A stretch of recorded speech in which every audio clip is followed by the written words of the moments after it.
तो पानी उन्हीं के पैर के नीचे आने वाला है। और इसलिए भाषण करना सरल है, निर्णय करने की ताकत नहीं है मित्रों, क्योंकि उन्हीं पार्टी के लोग इस पाप में डूबे हुए हैं। भाइयों बहनों, मैं 2-3 दिन से टीवी पे देख रहा था, अखबार में पढ़ रहा था कि इस कार्यक्रम में चाय वालों को स्पेशल वीआईपी पास दिया गया है। भाइयों बहनों, ये परिवर्तन की हवा शुरू हो गई है। सिर्फ चाय वाला वीआईपी है ऐसा नहीं, हिंदुस्तान का हर गरीब आने वाले दिनों में वीआईपी होने वाला है। हमारे लिए हर गरीब वीआईपी है, सिर्फ चाय वाला वीआईपी है ऐसा नहीं है। अभी हमारे आशीष जी शिकायत कर रहे थे, यहां मोदी जी का भाषण चल रहा है, सरकार ने केबल टीवी बंद करवा दिए हैं। वो बोल रहे थे ये सिर्फ महाराष्ट्र में होता है ऐसा नहीं भाई, मुझे तो रोज की मुसीबत है। गैर बीजेपी सरकारें जहां जहां जाता हूं मैं, उनका यही रास्ता बचा है कि लोग मोदी को टीवी पे देख न ले।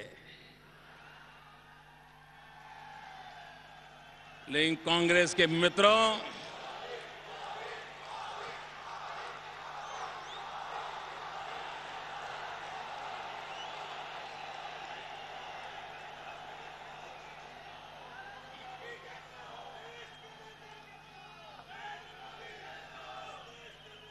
कांग्रेस के मित्रों, कान खोल करके सुन लो। टीवी के पर्दे पर मोदी हो या ना हो, मोदी देश की जनता के दिलों में जगह बना चुका है।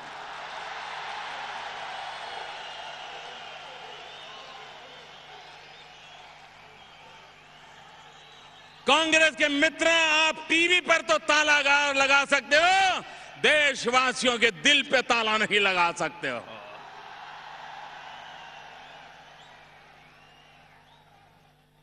भाइयों बहनों, आज देश के सामने एक सबसे बड़ी समस्या है बेरोजगारी। देश का नौजवान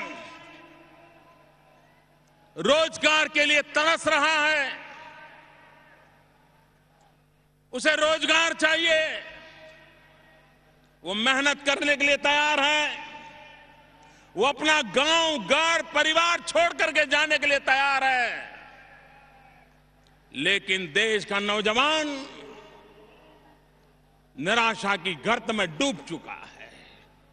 आप कल्पना कर सकते हैं, हिंदुस्तान के पास 65% से अधिक जनसंख्या 35 साल से कम उम्र की जनसंख्या है।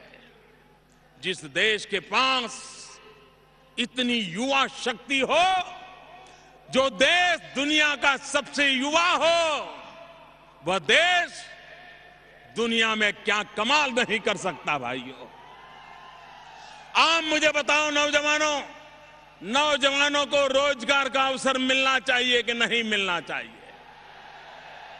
नौजवान को काम मिलना चाहिए कि नहीं मिलना चाहिए?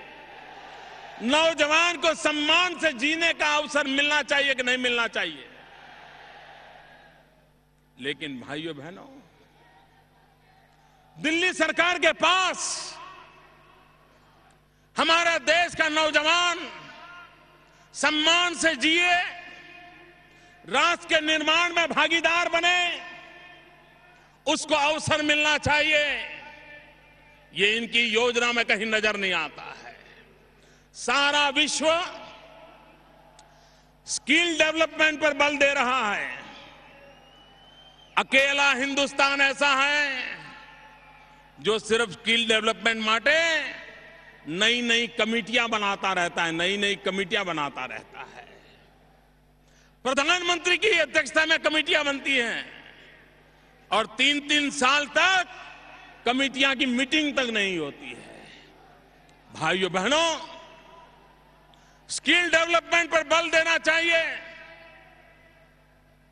हमारे गरीब मजदूर की डिग्निटी का सोचना चाहिए। भारत में मंत्र होना चाहिए, श्रम एव जयते। श्रमिक का सम्मान होना चाहिए, ये हमारे देश का मंत्र होना चाहिए। और हो सकता है, भाइयों बहनों, मैं गुजरात का उदाहरण देना चाहता हूं। हम सामान्य जीवन जीने वाले व्यक्ति की डिग्निटी के लिए क्या कर सकते हैं, और बजट खर्च नहीं होता है। हमने एक छोटा सा निर्णय किया, गरीब परिवार का बच्चा पढ़ाई नहीं कर सकता है तो आईटीआई में जाता है, टर्नर बनता है, फीटर बनता है, प्लम्बर बनता है, लेथ मशीन चलाता है, वायरमैन बनता है। यही छोटे छोटे काम साल, 2 साल, 1.5 साल के कोर्सेज करता है और फिर बेचारा नौकरी ढूंढता रहता है। हमने एक बड़ा ऐतिहासिक निर्णय किया। हमने कहा कि जो बच्चा 7वीं पास होकर, 8वीं पास होकर, 9वीं पास होकर अगर 2 साल आईटीआई करता है तो उसको 10वीं के बराबर माना जाएगा। जो 10वीं के बाद आईटीआई करता है उसको 12वीं के बराबर माना जाएगा। और बाद में अगर वो डिप्लोमा इंजीनियरिंग जाना चाहता है तो उसी के सहारे जा सकता है। डिप्लोमा में अच्छा कर करके अगर वो डिग्री इंजीनियरिंग में जाना चाहता है तो वहां भी जा सकता है, उसके दरवाजे बंद नहीं होंगे। और उसके कारण जो गरीब मां का बेटा था, विधवा मां का बेटा था, उसको यह अवसर मिला है। क्या हिंदुस्तान में नहीं हो सकता है? लेकिन भाइयों बहनों, देश के नौजवानों की दिल्ली में बैठे हुई कांग्रेस की सरकार को न चिंता है न परवाह है। इतना ही नहीं भाइयों बहनों, भ्रष्टाचार, इतना भयंकर भ्रष्टाचार, क्या इस देश को भ्रष्टाचार से मुक्ति मिलनी चाहिए या नहीं चाहिए? भ्रष्टाचार जाना चाहिए, भ्रष्टाचार खत्म होना चाहिए। हो सकता है, हो सकता है दोस्तों, मैं आपको उदाहरण देता हूं, हो सकता है। भाइयों बहनों, महाराष्ट्र और गुजरात मैं एक बड़ा मजेदार उदाहरण देता हूं आपको। हमारे गुजरात में चेक पोस्ट है भिलाड़ में, और आपके महाराष्ट्र में चेक पोस्ट है अछाड़ में। एक ही रोड पर उधर गुजरात का चेक पोस्ट है, 2 किलोमीटर यहां महाराष्ट्र का चेक पोस्ट है। दूसरा, गुजरात में सोनगढ़ में चेक पोस्ट है और महाराष्ट्र में नवापुर में चेक पोस्ट है। उस रास्ते पर जो व्हीकल गुजरात के चेक पोस्ट पर आते हैं वही व्हीकल महाराष्ट्र के चेक पोस्ट पर आते हैं। जितना रेट गुजरात के चेक पोस्ट पर होता है उतना ही रेट महाराष्ट्र के चेक पोस्ट पर होता है। लेकिन गुजरात के चेक पोस्ट पे और महाराष्ट्र के चेक पोस्ट पर फर्क ये है कि हमारे चेक पोस्ट पर टेक्नोलॉजी है, इंफॉर्मेशन टेक्नोलॉजी का नेटवर्क है, ह्यूमन इंटरवेंशन कम है, सारी चीजें मशीन से होती हैं। और महाराष्ट्र में चेक पोस्ट पर मैन्युअल होता है। और परिणाम क्या है मित्रों? पिछले 10 साल में महाराष्ट्र के चेक पोस्ट की इनकम 437 करोड़ है, 437 करोड़, और गुजरात के चेक पोस्ट की इनकम है 1470 करोड़। महाराष्ट्र से उसी चेक पोस्ट पर गुजरात की इनकम 1033 करोड़ रुपया ज्यादा है। ये कांग्रेस ने जवाब देना चाहिए कि नहीं देना चाहिए? हिसाब देना चाहिए कि नहीं देना चाहिए? भाइयों बहनों, ऐसा नहीं है कि समस्याओं का समाधान नहीं है। आज आप कोई भी नौजवान होगा, कितनी ही डिग्री पास की होगी, लेकिन वो बेचारा अप्लाई करता रहता है नौकरी के लिए। नौजवान अप्लाई करते रहते हो ना, नौकरी लिए अप्लाई करते हो ना, अप्लाई करते हो, एग्जाम देते हो, फिर भी भरोसा है नौकरी मिलने का? जरा बोलो ना, है भरोसा? मार्क्स अच्छे हैं, एग्जाम दी है, पेपर अच्छा गया है, लेकिन इंटरव्यू आने से पहले खोजता है यार कोई पहचान वाला ढूंढना पड़ेगा, कोई सिफारिश करना वाला ढूंढना पड़ेगा। अगर सिफारिश नहीं होगी तो एग्जाम में मार्क कितने ही क्यों ना आए हो, सिफारिश के बिना नौकरी मिलनी नहीं है। और सिफारिश के लिए क्या चाहिए? महात्मा गांधी चाहिए, महात्मा गांधी वाली नोटों का बंडल चाहिए। महात्मा गांधी की तस्वीर वाली नोटों का बंडल नहीं है तो इंटरव्यू में कुछ नहीं होता है। यह हालत है कि नहीं मित्रों? यह हालत है कि नहीं? गरीब मां का बेटा सिफारिश कहां से लाएगा? विधवा मां का बेटा गांधी छाप नोट कहां से लाएगा? क्या वो ऐसी जिंदगी जिएगा? भाइयों बहनों, उसका उपाय है। हमने गुजरात में एक प्रयोग किया। हमें टीचर्स की भर्ती करनी थी, 13,000 टीचर्स की भर्ती करनी थी। हमने तय किया हम कोई इंटरव्यू नहीं लेंगे, नो इंटरव्यू। सबको कह दिया कि इतनी इतनी जानकारी कंप्यूटर में डाल दो। सब नौजवानों ने कंप्यूटर में जानकारी डाल दी और हमने लाखों नौजवानों ने कंप्यूटर में अपनी जानकारी डाल दी। हमने कंप्यूटर को पूछा इसमें सबसे अच्छे मार्क्स वाले पहले 13,000 कौन है, लिस्ट निकालो। कंप्यूटर ने जिसकी लिस्ट निकाली उसके घर नौकरी का ऑर्डर चला गया, वो टीचर बन के आज काम कर रहा है। मित्रों, कौन कहता है भ्रष्टाचार नहीं जा सकता है? भाइयों बहनों, अगर एक बार देश तय करे कि हमें इन परिस्थितियों को पलटना है तो भाइयों बहनों स्थितियां बदली जा सकती है। यहां महाराष्ट्र में आपको 24 घंटे बिजली मिलती है भैया? जरा बोलो तो। गांव में बिजली आती है? नहीं आती है ना? आपके पड़ोस में गुजरात में 365 दिन 24 घंटे बिजली मिलती है, 24 घंटे बिजली मिलती है। मैं कभी बाय रोड सापुतारा से कभी शिरडी गया, कभी नासिक गया, तो रास्ते में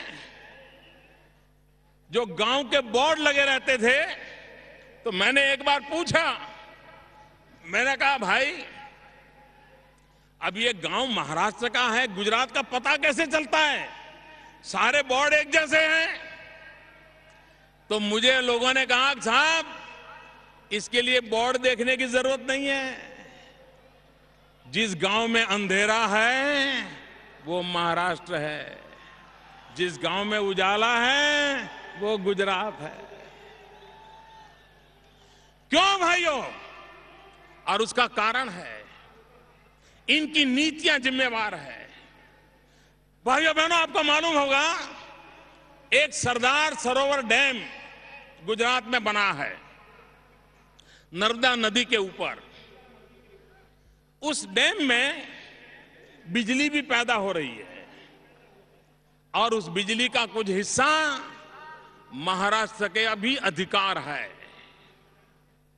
जितनी ज्यादा बिजली पैदा होगी इतनी ज्यादा बिजली महाराष्ट्र को मिलेगी, लेकिन बिजली पैदा करने के लिए पानी चाहिए। अब सरदार सरोवर डैम पर सारा कंस्ट्रक्शन हो चुका है, गेट लगाना बाकी है, सिर्फ गेट लगाना। 5 साल हो गए। दिल्ली की कांग्रेस की सरकार राजनीतिक कारणों से गेट खड़े करने की परमिशन नहीं देती है। हमने कहा साहब गेट लगाने दीजिए। मैंने प्रधानमंत्री को कहा कि गेट लगाने दीजिए। अगर आपको लगता है कि पानी भरने से पीछे किसी गांव को परेशानी हो रही है तो दरवाजा बंद नहीं करेंगे, पानी को जाने देंगे, लेकिन लगाने तो दो, क्योंकि वो गेट इतने बड़े हैं कि लगाने में भी 3 साल लग जाएंगे। गेट तैयार पड़े हैं, 6 साल से परमिशन नहीं मिल रही है। अगर भाइयों बहनों मुझे वो गेट लगाने की दिल्ली की सरकार परमिशन दे दे है, और आपके यहां के महाराष्ट्र के मुख्यमंत्री को आप बताइए, उन पर दबाव डालिए, वो दिल्ली की कांग्रेस सरकार को दबाएं, और अगर सरदार सरोवर डैम पर गेट लग जाए तो महाराष्ट्र को मुफ्त में हर वर्ष 400 करोड़ रुपए की बिजली मिल सकती है। 400 करोड़ रुपए की। अब आप देखिए, हम देने के लिए तैयार हैं, इनको लेने की फुर्सत नहीं है, लेने की फुर्सत नहीं है। भाइयों बहनों, अगर हम चाहते हैं कि विकास करना है भाइयों, तो विकास हो सकता है। भाइयों बहनों, देश के सामने सबसे बड़ी समस्या है गुड गवर्नेंस। स्वराज्य मिला, सुराज्य नहीं मिला, सुशासन नहीं मिला। इसी महाराष्ट्र की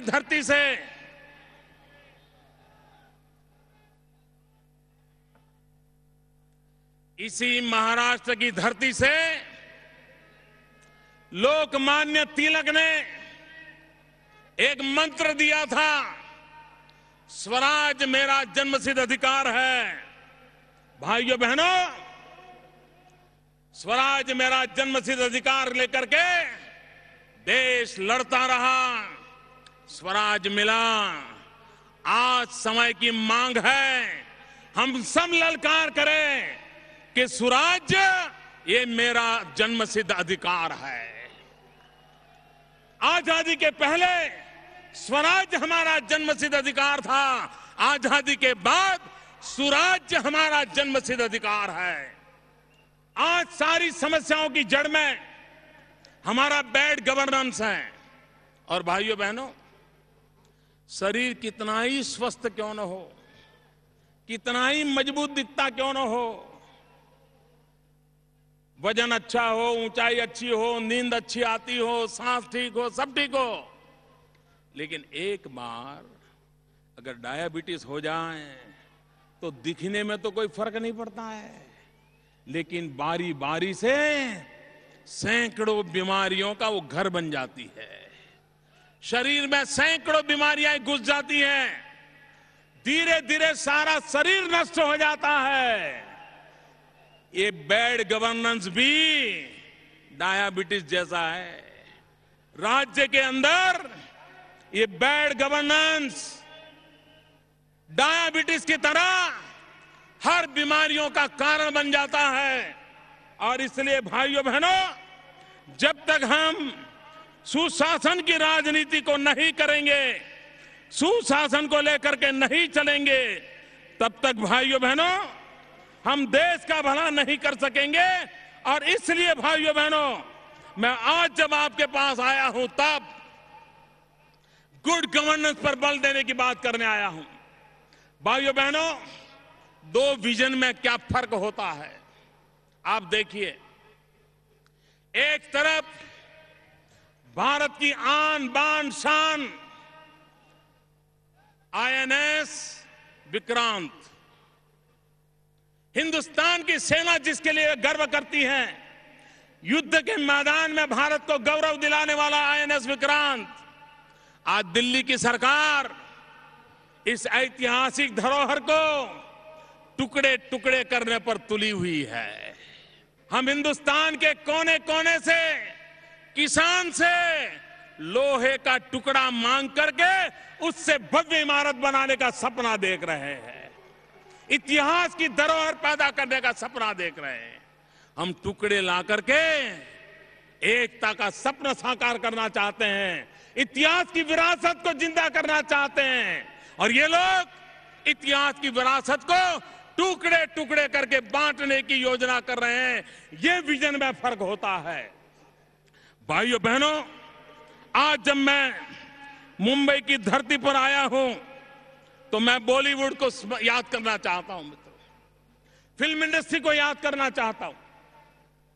भाइयों बहनों, ये फिल्म इंडस्ट्री का शताब्दी का वर्ष है। दुनिया में इतनी भाषाओं में फिल्म बनती हो, इतनी मात्रा में फिल्म बनती हो, ऐसा विश्व में कहीं नहीं है। हमारे पास एक अनमोल खजाना है, अनमोल ताकत है। अगर विजन होता, समझदारी होती और दिल्ली की सरकार ने, महाराष्ट्र की सरकार ने फिल्म इंडस्ट्री की शताब्दी को नई ऊंचाइयों पर ले जाने का एक महत्वपूर्ण मुकाम बनाया होता, सेमिनार हुए होते, टेक्नोलॉजी के संबंध में बातें हुई होती, भारत के निर्माण में उनके योगदान की बातें हुई होती, नए सपने देखे गए होते। क्या भाइयों बहनों, इतनी फिल्में बन रही हैं? क्या एक हिंदुस्तान में फिल्म यूनिवर्सिटी होनी चाहिए कि नहीं होनी चाहिए? एक full fledge university film industry के लिए, ह्यूमन रिसोर्स डेवलपमेंट के लिए, टेक्नोलॉजिकल रिसर्च के लिए, हिस्ट्री की रिसर्च के लिए होनी चाहिए कि नहीं होनी चाहिए? लेकिन भाइयों बहनों, ये वोट बैंक की राजनीति में डूबे हुए लोग इतने महत्वपूर्ण अवसर को भी उन्होंने खो दिया, क्योंकि वो वोट बैंक की राजनीति में डूबे हुए हैं। भाइयों बहनों, आज मैं आपको एक नारा बुलवाना चाहता हूं। बोलेंगे? पूरी ताकत से बोलेंगे? पूरी ताकत से बोलेंगे भैया? देखिए, चुनाव में दल के लिए वोट मांगे जाते हैं। इतने सारे चुनाव हुए देश में, दल के लिए वोट मांगे गए हैं। लेकिन मैं चाहता हूं 2014 के चुनाव में दल के लिए वोट न मांगा जाए, देश के लिए वोट मांगा जाए। दल से बड़ा देश होता है।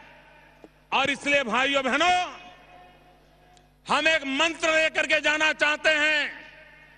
2014 के चुनाव में मुंबई से उठी हुई आवाज हिंदुस्तान में पहुंचाना चाहते हैं। और हम देश को कहना चाहते हैं कि 2014 के चुनाव में दल के लिए नहीं, देश के लिए वोट करिए। और हम कहना चाहते हैं, vote for India, vote for India. भाइयों बहनों, मैं बोलता हूं, आप पीछे बोलना वोट फॉर इंडिया। बोलेंगे? आपको बोलना है वोट फॉर इंडिया, बोलेंगे? वंशवाद से मुक्ति के लिए जरा पूरी ताकत से बोलिए, वंशवाद से मुक्ति के लिए वोट फॉर इंडिया, भाई भतीजेवाद से मुक्ति के लिए वोट फॉर इंडिया, भ्रष्टाचार से मुक्ति के लिए वोट फॉर इंडिया, महंगाई से मुक्ति के लिए वोट फॉर इंडिया, कुशासन से मुक्ति के लिए वोट फॉर इंडिया, भारत की एकता के लिए वोट फॉर इंडिया, एक भारत श्रेष्ठ भारत के लिए वोट फॉर इंडिया, सुराज की राजनीति के लिए वोट फॉर इंडिया, सुशासन की राजनीति के लिए वोट फॉर इंडिया, विकास की राजनीति के लिए वोट फॉर इंडिया, देश की रक्षा के लिए वोट फॉर इंडिया, जन जन की सुरक्षा के लिए वोट फॉर इंडिया, रहने को मकान के लिए वोट फॉर इंडिया, खाने के लिए अन्न के लिए वोट फॉर इंडिया, बीमार की दवाई के लिए वोट फॉर इंडिया, दरिद्र नारायण की भलाई के लिए वोट फॉर इंडिया, शिक्षा में सुधार के लिए, वोट फॉर इंडिया, युवाओं को रोजगार के लिए, वोट फॉर इंडिया, नारी के सम्मान के लिए, वोट फॉर इंडिया, किसानों के कल्याण के लिए, वोट फॉर इंडिया, स्वावलंबी भारत के लिए, वोट फॉर इंडिया, शक्तिशाली भारत के लिए, वोट फॉर इंडिया, समृद्धिशाली भारत के लिए, वोट फॉर इंडिया, प्रगतिशील भारत के लिए, वोट फॉर इंडिया। भाइयों बहनों, vote for India, vote for India, vote for India, इस मंत्र को लेकर के हम देश के कोने कोने में पहुंचे। मेरे साथ पूरी ताकत से बोलेंगे, दोनों मुट्ठी बंद करके हाथ ऊपर करके बोलेंगे, भारत माता की जय। अब कैमरा वाला मुझे नहीं, आपकी तरफ मुड़ चुके हैं, पूरी ताकत से बोलिए, भारत माता की जय, भारत माता की जय। वंदे मातरम, वंदे मातरम, वंदे मातरम, वंदे मातरम, वंदे मातरम, वंदे मातरम, वंदे मातरम, वंदे मातरम, वंदे। मातरम। बहुत बहुत धन्यवाद आदरणीय नरेंद्र भाई जी, आपके इस विचार के कारण पूरे महाराष्ट्र में जोश उत्पन्न हुआ है। मैं विधानसभा के विपक्ष के नेता आदरणीय खडसे जी से प्रार्थना करता हूं की नरेंद्र भाई मोदी जी को एक मोमेंट आपण बघतोय की नरेंद्र मोदी यांची महागर्जना रॅली आणि त्यांनी सगळ्यांनाच मोदी काय महागर्जना करणार याची उत्सुकता होती आणि एक महत्त्वाचा नारा आपण बघतोय नरेंद्र मोदींनी दिलेला आहे, वोट फॉर इंडियाचा। पक्षाला मत देण्यापेक्षा देशाला मत द्या, अशा प्रकारचा एक महत्त्वाचा नारा नरेंद्र मोदींनी आता सांगितलाय, वोट फॉर इंडिया। झी 24 तास, एक पाऊल पुढे।